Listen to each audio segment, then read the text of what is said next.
Hello dear students, welcome again.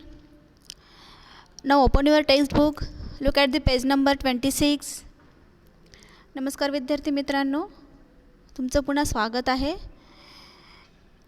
Page number 26 1.3 The call of the soil, a scent of rice. विद्यार्थी मित्रांनो, मागच्या व्हिडिओमध्ये आपण ice breakers activities बघितल्या, त्यानंतर रायटरची इंट्रोडक्शन करून घेतली. आज आपण लेसनला सुरुवात करणार आहोत. The call of the soil, मातीची साथ. Saint of rice, तांदूळाचा Suvas.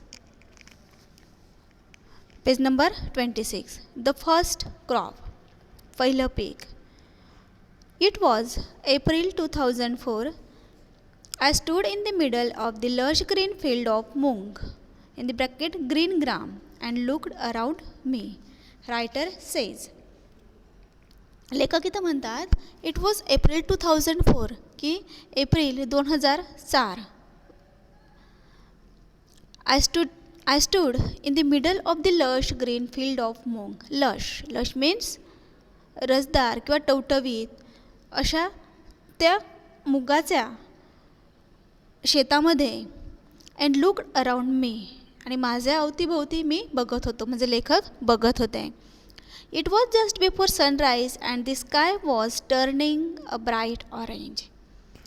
It was just before sunrise म्हणजे सनराईज, तर सूर्योदयापूर्वीची ती वेळ होती. And the sky was turning a bright orange. The ground was damp and the leaves were shining with dew. My bare feet were muddy as I walked around gingerly inspecting the plants. The leaves were shining with dew. Dew म्हणजे काय, दव. तर दवबिंदूंनी तिथली जी काही गवताची पानं, मुगाच्या झाडाची पानं त्या ठिकाणी चमकत होती. My bare feet were muddy as I walk around gingerly. Gingerly means very cautious or careful, म्हणजेच अगदी काळजीपूर्वक. He walked around gingerly. His bare feet were muddy. जेव्हा ते त्या ठिकाणी त्या शेतामधून फिरत होते तेव्हा त्यांचे अनवाणी पाय, बेअर फीट म्हणजेच काय, अनवाणी पाय त्या ठिकाणी चिखलाने भरलेले होते, माखलेले होते. And he walk around gingerly, आणि अगदी काळजीपूर्वक, अगदी दक्षतेने त्या ठिकाणी ते चालत होते. इन्स्पेक्टिंग द प्लॅन्ट्स, तर त्या प्लॅन्ट्स, त्या झाडांचं निरीक्षण करत. Around me were rows of chiku trees and below a dense foliage of moong.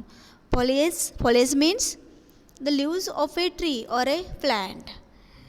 तर पानं किंवा पानांचा तो पर्ण संभार त्याला म्हणतात, किंवा ती पानं.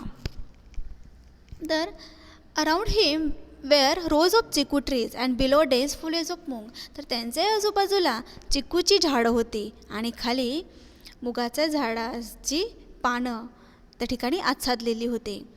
At that point I could not have asked for anything more. The moong plants not more than 2 feet tall. आणि ते मुगाची जी काही झाडं होती, रोपं होती, ती 2 फुटापेक्षा जास्त उंचीची नव्हती. Had green pots hanging out. Pots म्हणजे काय, शेंगा, आणि त्याला हिरव्या रंगाच्या शेंगा मुगाच्या लागलेल्या होत्या. The pods were not yet ripe and there was a light fuzz growing on them. The pods were not yet ripe, तर त्या शेंगा अजून पूर्णपणे परिपक्व झालेल्या नव्हत्या. And there was light fuzz growing on them. Fuzz म्हणजे काय, तर असं मऊसर त्या ठिकाणी जो भाग आहे तो त्या शेंगांवर आलेला होता किंवा वाढत होता. There was still some time before the harvest I felt exhilarated. There was still some time before the harvest, आणि अजून त्या मुगाच्या काढणीला वेळ होता. I felt exhilarated. ही फेल्ट एक्झिलरेटेड म्हणजेच काय, आनंद वाटणे, की त्यांना अगदी हर्षोल्लास ते मुगाचे ते पीक बघून त्यांच्या शेतामध्ये झालेला होता. I stood watching the sun rise above the towering trees across the fens and slowly made my way back to the house, a white structure in the middle of this greenery. He stood watching the sunrise above the towering trees across the fens. तर त्या कुंपणापलीकडे त्या ठिकाणी तो जो काही sunrise किंवा सूर्योदय होत होता किंवा सूर्य वरती येत होता, उगवत होता, ते बघत ते त्या ठिकाणी उभे राहिलेले होते. And slowly made his way back to the house. आणि हळूहळू त्यांनी आपल्या घराचा रस्ता धरला. A white structure in the middle of this greenery. आणि त्या ग्रीनरीमध्ये किंवा त्या हिरव्यागार त्या शेतामध्ये व्हाईट स्ट्रक्चर म्हणजेच पांढऱ्या रंगाचं बांधकाम केलेलं त्यांचं घर होतं. I could not believe that I was the owner of this land and that I was looking at my first crop as a farmer. He says he could not believe that he was the owner of this land. आणि आपण या शेताचे मालक आहोत किंवा हे शेत आपल्या मालकीचं आहे याच्यावर त्यांचा विश्वास बसत नव्हता. And that I was looking at my first crop as a farmer. आणि एक शेतकरी म्हणून मी माझं या पहिल्या पिकाकडे बघत आहे आणि हे पीक, हे शेत किंवा हे उगवलेलं पीक मी पिकवलेलं आहे याच्यावर त्यांचा विश्वास बसत नव्हता. After I had paid the advance money for the land, I thought I would have some time to get familiar with farming. After he had paid the advance money for the land, he thought he would have some time to get familiar with farming. आणि जेव्हा त्यांनी या शेतासाठी काही advance पैसे दिले आणि तेव्हा त्यांनी विचार केला की he would have some time to get familiar with farming. तर अजून काही शेती जाणून घेण्यासाठी, समजून घेण्यासाठी किंवा शेती करणं शिकण्यासाठी त्यांना वेळ पाहिजे होता. But Morudada the broker who got us the land had other ideas. But Morudada the broker, broker म्हणजे काय, दलाल, who got us the land की ज्याने ती शेती त्यांना मिळवून दिली होती किंवा तिचा सौदा ज्याने करून दिला होता, ते ब्रोकर किंवा दलाल म्हणून जे मोरूदादा होते, हॅड अदर आयडियाज की त्यांच्या डोक्यामध्ये, त्या मोरूदादाच्या डोक्यामध्ये एक वेगळीच कल्पना होती. He was keen that we plant moong at once. त्यांनी ठरवलेलं होतं की आम्ही आमच्या या शेतामध्ये मूग पेरायचा आहे.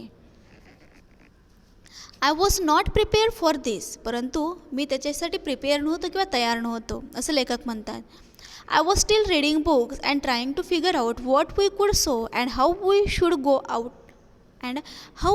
go about it. But still he was reading books and trying to figure out what they could sow.